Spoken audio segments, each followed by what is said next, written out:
What's going on, everyone? It's Sheena, aka Sheenapreneur, back for another video. Okay, it's like a marathon, you know what I'm saying?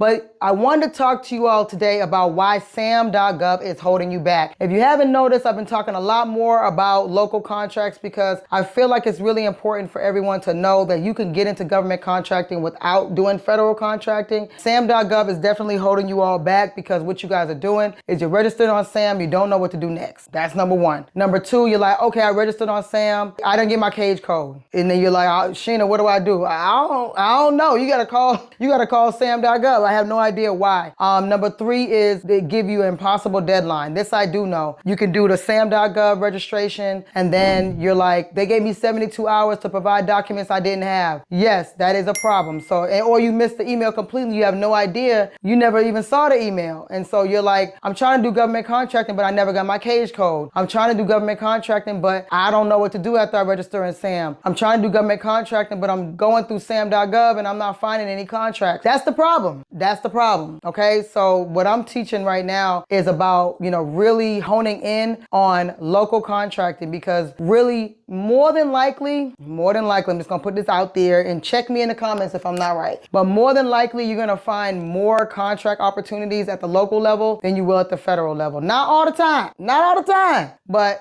for the majority of people and what they do, they're going to find more at the local level. So you have to also remember that there are some contracts that will cross over or will actually have like a dual persona, if you will, where it might be a federal contract, but they're including the state because let's just use the Maryland bridge that actually collapsed. A very, very unfortunate event, but they're using like the state of Maryland and also using federal funding for that. So like FEMA essentially, and also the state funding and state process in order to get this bridge back up. And there's gonna be so many things that are gonna be included in that. Like everything, you're just thinking about the bridge being built, but you're not thinking about food that has to be delivered to that site, like a literally paying food truck. You're not thinking about the porta potties that have to be out there, literally delivering porta potties. You're not thinking about the nuts and bolts that have to be put into the bridges. Someone has to deliver that. All the debris from the collapsed bridge, someone has to haul that away. So there's so many logistics that are involved in this process. And so when it comes to local contracts, you got to think like it's not just,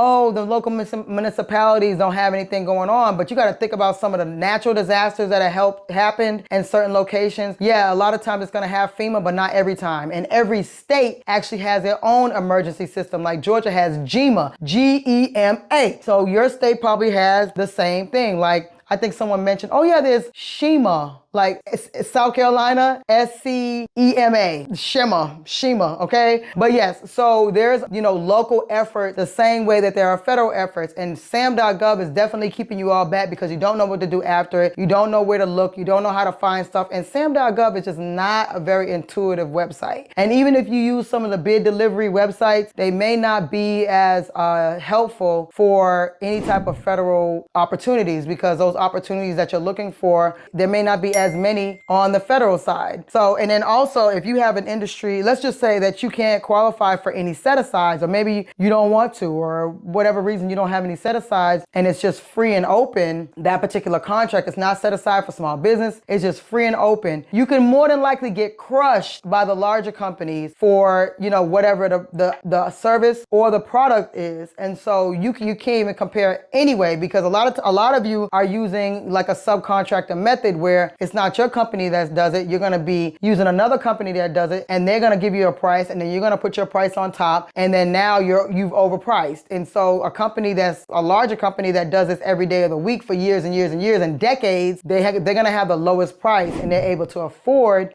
way more than you are. They're going to be able to afford it way more than you are. So you're like, okay, Sheena, I got all that. So what do I do now? So my advice, I've done a couple of videos on this, on how to do the local contracting, but really more so it's figuring out exactly what you do. What is a specific product or a specific service that you offer, period. Doesn't mean that you individual person has to do it. What product or service do you want to offer? That's the first thing you need to ask yourself, okay? And don't just say, I'm just going to try to figure it out. Now, I will go back and say that if it's something that you want to get into, but also you have another skill already built in that you can explore, such as I've interviewed a few people who are mostly skilled, and let's just use one like education. So this person has credentials in education. That's what they want to do for the government, but also they speak 5 languages. Okay, so you have to think, I'm going to focus on education, but if there happens to be an interpreter contract that comes up, I'm all for it. Or even, let's just say a music contract where they're trying to teach people how to play the piano, but you know how to play the piano, but you're not going into that as your service. Absolutely, you need to, if you want to do that, you see a contract for it and you're like, that makes sense. Boom, make sure you do that contract. So Sam.Gov, just using that as your main world is keeping a lot of you from getting like really, really good contracts out there that you can absolutely service. So you need to figure out exactly what you want to do, and then also think about some other skills that you can use or see if there's a contract for. Just look and see if there's a contract for it, and then set up your alerts on whichever website you're going to use, such as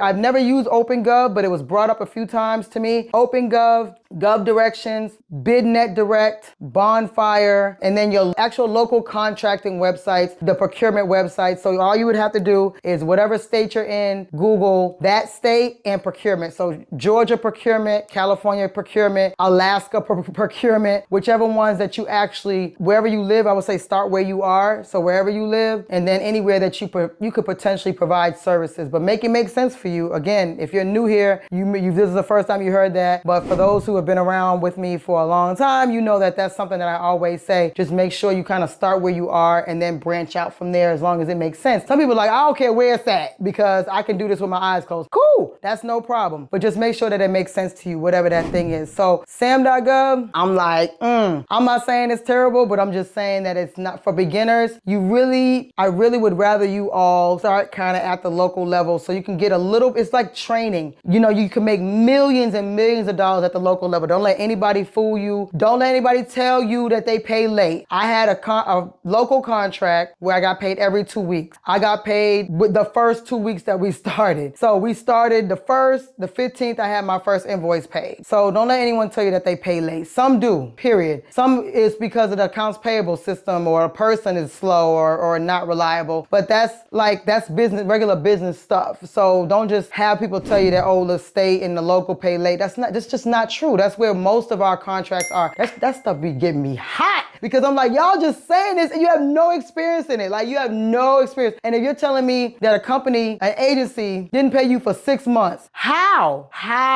Because I'm gonna be at your office. Like, there's somewhere I had issues. It was for several reasons. Like, they didn't even have an accounts payable person. The person quit. Okay, like, I'm not saying I'm understanding, but someone has to fill that in. They have anybody to fill it in, so it became a delay in my pay. I've had some where the invoice wasn't done correctly. So those people, are the invoices done correctly? How can someone really explain that they didn't get paid for 6 months? I need to know the exact reasons. What did they tell you when you were asking for your money from an agency, not a person, because that could be another, whole other set of reasons. But I'm talking about an agency that gets paid, How does that happen? Okay, let me get off my soapbox. Anyways, so Sam.Gov, I feel like, is keeping people from their greatness. And I want you all to just stop procrastinating. Go to your local website, Google whatever state you're in and put procurement after it. And then you'll see how to do business with the state of Georgia, how to do business with the state of Ohio. Okay. And then you go down to the cities as well. You go down to the cities, you go down to the counties, the school systems, and you do the same exact thing. And then you'll find that you'll probably see more opportunities at the local level than you will at the federal level. So that's it. I'm off my soapbox. Sam.Gov is holding y'all back. Don't let it stop you from your greatness. Don't let it stop you from your money. Don't let it stop you from your bag. You can go out there and get local contracts and make millions and millions of dollars. So don't let anybody tell you. Sheena is telling you that's what Sheena has done. Period. That's all you need to listen to, okay? So my course, GovCon Now, teaches you about federal, local, and corporate contracting. And I teach about veteran stuff, veteran-specific business stuff. And we have our GovCon Moneymakers community, which has like over 1,000 people in there where we share stories and we share wins and we ask and answer questions. And it's just it's 100% free, 100% free. And you can join and then share your information and make connections. That's another thing we're doing in there is making connections. So until next time, it's your favorite veteran.